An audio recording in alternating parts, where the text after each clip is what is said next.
Et revenons maintenant sur la question des frontières interprovinciales. Dès vendredi, les règles pour entrer au Nouveau-Brunswick seront assouplies, notamment pour les membres proches d'une même famille et les propriétaires de chalets.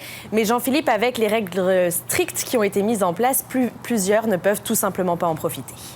Oui, pourtant, c'est censé devenir plus facile à partir du 19 juin d'entrer au Nouveau-Brunswick pour revoir un membre proche de la famille, un parent, un frère, une sœur, par exemple. Mais lorsque vient le temps de mettre en pratique les règles du confinement de la santé publique, eh bien souvent, ces retrouvailles deviennent tout à fait impraticables.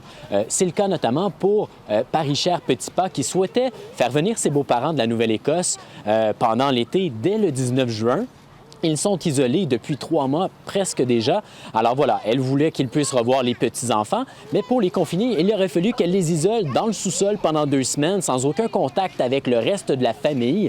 Alors voilà, bien pour la famille, ils devront mettre une croix sur les retrouvailles dès le 19 juin.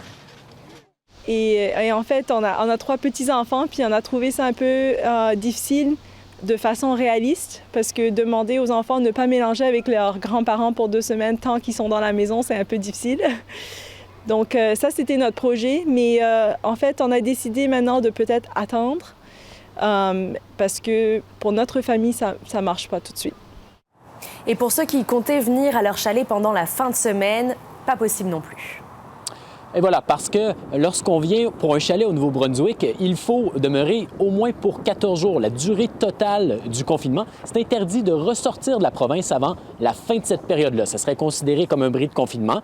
Bref, si on vient dans un chalet au Nouveau-Brunswick, il faut venir au moins pour 2 semaines. Alors, pour plusieurs propriétaires de chalets dans la province qui habitent l'extérieur, comme Peter Tobin, c'est tout un casse-tête, hein? Il habite à Rivière-du-Loup au Québec et il possède un chalet au Lac-Unique dans le Haut-Madawaska. Alors, il aurait aimé venir pendant les fins de semaine seulement, tout en s'isolant, comme il le faisait à l'habitude, ne serait-ce que pour entretenir sa propriété, faire des petits travaux, des choses comme ça. Alors pour lui, le seul moment où il pourra venir pendant l'été, ce sont pendant les 2 semaines de vacances de la construction. C'est le fun qu'on puisse y aller, sauf que techniquement, dans ma situation, je ne peux pas y aller parce qu'ils ne me permettent pas de juste y aller pour la fin de semaine. C'est 2 semaines en isolement. L'isolement, j'ai aucun problème avec ça. Si j'y vais le vendredi et rester seul là-bas, je suis correct avec ça.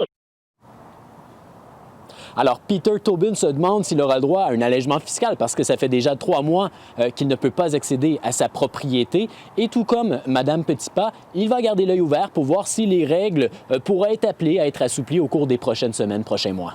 Merci beaucoup, Jean-Philippe. Je vous en prie.